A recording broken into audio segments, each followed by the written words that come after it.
Illegal sand mining activity has been uncovered at Grande Anse Beach, raising serious concern among the Department of Forestry and conservationists. The discovery was made during a routine wildlife site visit and monitoring exercise that was conducted recently by the leading authorities. A subsequent assessment of the damaged nesting ground and surrounding habitats were carried out with the involvement of key agencies, including the Department of Fisheries, the Department of Infrastructure, the National Conservation Authority, and the Royal St. Lucia Police Force.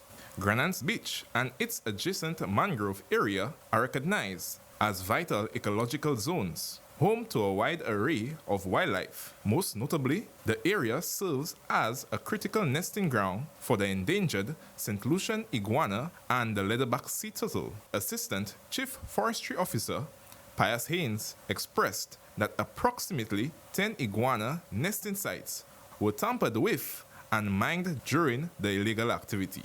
Now, we know that this sand mining has tremendous negative implications on the very survival of the endemic St. Lucia iguana, because the iguanas, they actually use the sand for nesting. They use the sand to tunnel through and to actually have the eggs laid within the sand, the soft sands of the beach.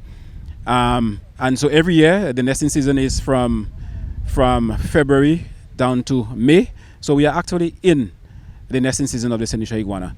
And what we are discovering is that there is significant portions, significant patches of area that has been mined for sand.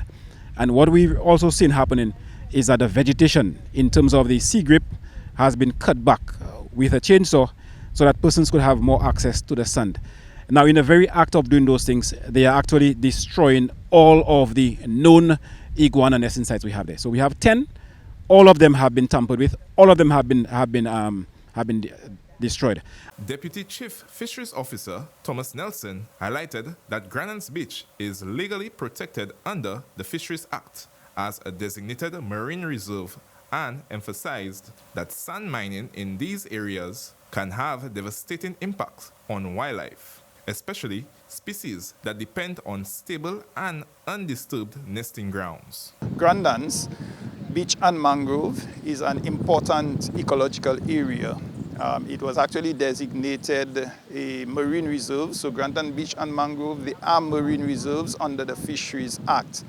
And based on the report of illegal sand mining, we found it necessary to come to investigate the matter. And, the beach is an important nesting site for sea turtles, particularly the leatherback sea turtle, but you also have the other species such as the hawksbill and the green turtles that also come to nest on that beach. The mangrove is also an important area for fish and other species. So therefore, the illegal activity of sand mining can really be detrimental to the benefits that can be accrued from that site. The Ministry of Agriculture, Fisheries, Food Security and Rural Development has strongly condemned this destruction of wildlife habitat and issues a stern reminder to the public: anyone found guilty of damaging or destroying wildlife habitats commits an offense under the St. Lucia's law and is liable on summary conviction to a fine of $5,000, imprisonment, or both. Anyone with information regarding illegal sand mining activity is encouraged to contact the Royal St. Lucia Police Force or the Department of Forestry. From the Ministry of Agriculture, Fisheries, Food Security and Rural Development, I am Zarek Felix reporting.